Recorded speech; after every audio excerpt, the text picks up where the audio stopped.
আসসালামু আলাইকুম। ২০২৫ সালের ৬ষ্ঠ শ্রেণীর ইংলিশ গ্রামার অ্যান্ড কম্পোজিশন এর আজকে আমরা আলোচনা করব ইউনিট 1 এর লেসন 2। বন্ধুরা, এই যে ইউনিট 1 এর নাম হচ্ছে পার্টস অফ স্পিচ আর লেসন 2 এর নাম হচ্ছে কাউন্টেবল এবং আনকাউন্টেবল নাউন। বন্ধুরা, এই যে নাম হচ্ছে পার্টস অফ স্পিচ। তোমাদের প্রতিটি পৃষ্ঠার ডানে দেখো অর্থ দেওয়া আছে। এই যে লেসন 2, এই যে 4 নম্বর, এটা 5 নম্বর পৃষ্ঠা। এই যে দেখো এর অর্থ দেওয়া আছে। এরপর দেখা 6 নম্বর পৃষ্ঠা তোমাদের মূল বইয়ের 6ষ্ঠ শ্রেণীর ইংরেজি গ্রামার। এরপরে আসো 7 নম্বর পৃষ্ঠা। চলো আমরা শুরু করি। তার আগে আমরা মূল বইয়ের টেক্সট দেখে নিই। যে lesson 2 countable and uncountable nouns. এই যে হচ্ছে 2025 সালের নতুন বই, তোমাদের ইংরেজি দ্বিতীয় পত্র অর্থাৎ গ্রামার অংশ। আজকে আমরা এই যে কাউন্টেবল এবং আনকাউন্টেবল নাউন নিয়ে আলোচনা করব। যারা প্রথম পর্বটি দেখোনি তারা দেখে নিবি। তো এখানে দেখো বলা হয়েছে লেসন 2 তে কাউন্টেবল এন্ড আনকাউন্টেবল নাউন্স অর্থাৎ গণনাযোগ্য এবং অগণনাযোগ্য, অর্থাৎ এগুলো গণনা করা যায় সেগুলোকে আনকাউন্টেবল কাউন্টেবল নাউন বলে, আর যেগুলো গণনা করা যায় না সেটা noun. Read the following conversation and notice the underlined nouns, অর্থাৎ নিম্নলিখিত কথোপকথন পড়ো এবং আন্ডারলাইন করা নাউন গুলো লক্ষ্য করো। বিশেষ্য বলতে নাউন বোঝায়, বিশেষ্য বলতে নাউন। এখানে দেখো আসলাম হলো এক্সকিউজ মি, ক্ষমা করবে। Do you have pencil and eraser, তোমার কাছে কি পেন্সিল এবং এরেজার আছে, মানে অপশনই আছে। তো শপকিপার বললো ইয়েস, হ্যাঁ, উই হ্যাভ এ লট, আমার কাছে আছে, প্রচুর আছে। How many do you want, হ্যাঁ, এবার বললো হাউ মেনি মানে কত, ডু ইউ ওয়ান্ট তুমি কত চাও, তুমি কতগুলো চাও।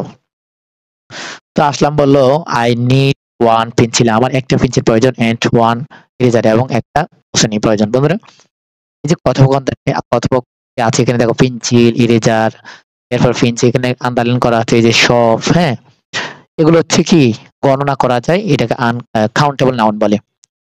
এখানে দেখো which of this nouns can and which of this can not be counted, অর্থাৎ এখানে কোনটি গণনা করা যায় কোনটি গণনা করা যায় না। তো এখানে যেমন জাস্ট এ মিনিট, এখানে বলা হচ্ছে এই নাউন গুলির মধ্যে করা যায়। এখানে এই যে দেখো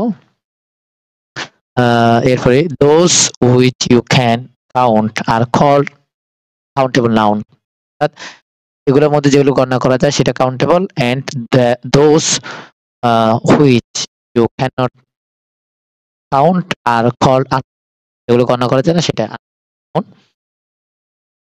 তো এরপরে আসো, এখানে উদাহরণ দেওয়া আছে। এবার আসো আমরা পরের পৃষ্ঠায় যাই, যে ফার্স্ট পৃষ্ঠা। এখানে বলা হচ্ছে countable noun can have both singular and plural form, অর্থাৎ একটি কাউন্টেবল নাউন এর একবচন এবং বহুবচন উভয় রূপ থাকতে পারে। হ্যাঁ, you can ask the question how many for a countable noun, for example, তুমি প্রশ্ন করতে পারো কতজন, মানে হাউ মেনি দিয়ে আর কি তুমি প্রশ্ন করবে। কোয়েশ্চন দেখো how many pens do you have, তোমার কাছে কয়টি কলম আছে। বললো I have only one pens, আমার কাছে একটি কলম আছে। তো এখানে সিঙ্গুলার, পেন সিঙ্গুলার, পেন্স এর উপরে পেন্স বহুবচন। এবার আসো আই হ্যাভ টু পেন্স, যখন টু বলবা তখন কিন্তু নাউনটা ফরওয়াল দিতে হবে, এগুলো কিন্তু কাউন্টেবল নাউন। এরপর আসো অন দ্য আদার হ্যান্ডস, মানে অপর পক্ষে বা অন্যদিকে। টুথপেস্ট, টুথপেস্ট সাবান এবং তেল অগণিত, এই যেগুলো হচ্ছে আনকাউন্টেবল নাউন, অর্থাৎ সব, উইল, তেল, টুথপেস্ট এগুলো কিন্তু গণনা করা যায় না। টুথপেস্ট এর প্যাকেট গণনা করা যাবে, কিন্তু টুথপেস্ট এটা কিন্তু গণনা করা যায় না, এটা হচ্ছে আনকাউন্টেবল নাউন, যেটা গণনা করা যায় না। এখানে দেখো এরপরে হচ্ছে দেখো আমি দেখাই, use appropriate measure word before the countable noun in the following sentence, অর্থাৎ নিম্নলিখিত বাক্যে আনকাউন্টেবল বিশেষ নাউন এর আগে উপযুক্ত পরিমাপ শব্দ ব্যবহার করে করো এবং নিচের বাক্স থেকে পরিমাপ শব্দগুলো বাছাই করো আর কি, চয়ন করো। যে আই হ্যাভ টেক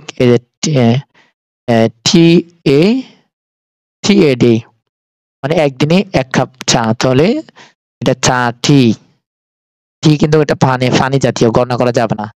1 কাপ চা এটা গণনা করতে পারবা, কিন্তু টি কিন্তু গণনা করা যাবে না। এইভাবে করে এখান থেকে তোমরা উপর বসাতে হবে piece of, 2 cups of, sheet of, এরপর স্টিক অফ, এটা উপরে তোমাকে বসাতে হবে। এরপর আসো 3 number, work with a partner and ask and answer the following question, অর্থাৎ কতজন, মানে একজন অংশীদারের সাথে কাজ করে এবং নিম্নলিখিত প্রশ্নগুলো জিজ্ঞাসা করো, তোমার সাথে একজন নিবে আর কি। এরপরে 6 নম্বর পৃষ্ঠা দেখো, how many subjects do you study, তুমি কয়টি বিষয়ে মানে অধ্যয়ন করো, পড়াশোনা করো। বা how many books do you read in class 6, অর্থাৎ তুমি ষষ্ঠ শ্রেণীতে কয়টি বই পড়ো। অথবা how many students are there in your class, অর্থাৎ তোমার ক্লাসে কতজন ছাত্র আছে। এই যে তুমি আবার প্রশ্ন করবে, ধরো 5, হাউ মেনি জায়গায় তুমি 5 বলবা, 5 জন, 5টি, এই। এরপর আছে are the nouns in this question and your answer countable or uncountable, why, অর্থাৎ এই প্রশ্ন এবং তোমার উত্তরের নাউনগুলি কি গ্রহণযোগ্য নাকি, মানে অর্থাৎ কাউন্টেবল নাকি আনকাউন্টেবল। যদি কাউন্টেবল হয় কেন কাউন্টেবল বলতে হবে, যদি আনকাউন্টেবল হয় কেন আনকাউন্টেবল সেটা বলতে হবে। তো তোমরা এখানে অর্থগুলো দেখে নাও, মূলত হচ্ছে যেটা গণনা করা যায় সেটা কাউন্টেবল, আর যেটা গণনা করা যায় না সেটা আনকাউন্টেবল। এরপর রিড দ্য ফলোইং কনভারসেশন, নিচের কথোপকথনটি পড়ে। যে সালাম বললো, how many television do you have in your house, তোমার বাড়িতে কয়টি টেলিভিশন আছে, এইভাবে প্রশ্ন করেছে। এরপরে এখানে দেখো, here television is used both is a countable and uncountable, অর্থাৎ এটাকে তুমি টেলিভিশন কাউন্টেবল ধরতে পারবে, যে টেলিভিশন একটি কাউন্টেবল এবং আনকাউন্টেবল হিসেবে উভয়টা ধরা যায়। কিছু আছে উভয়টা ধরা যায়, সেটাই বোঝাচ্ছে। এরপর আছে look at the following example and say whether the noun in bold are countable or uncountable, অর্থাৎ নিম্নলিখিত উদাহরণগুলি দেখো এবং বলো যে মানে কাউন্টেবল কোনটা, আনকাউন্টেবল কোনটা। তো রাইস ইজ চিকেন, এরপরে এই যে chicken, rice and chicken is my favourite food, তার চিকেন, তুমি চিকেন কি গণনা করতে পারবে, পারবে না, না পারলে আনকাউন্টেবল। এরপর আসো, this is house made of bridge, brick, এরপরে ব্রাইট, এটা কি ব্রিক্স। এরপরে হেয়ার, চুল, চুল কিন্তু গণনা করা যাবে না। টু বাস, বাস গণনা করা যাবে, এটা কাউন্টেবল, ওইটা আনকাউন্টেবল। এই তো বন্ধুরা, আজকে ভিডিও আমরা এখানে শেষ করছি। পরবর্তীতে আমরা 3 নম্বর লেসন প্রোনাউন নিয়ে আলোচনা করব। সে পর্যন্ত ভালো থাকবে, আল্লাহ হাফেজ।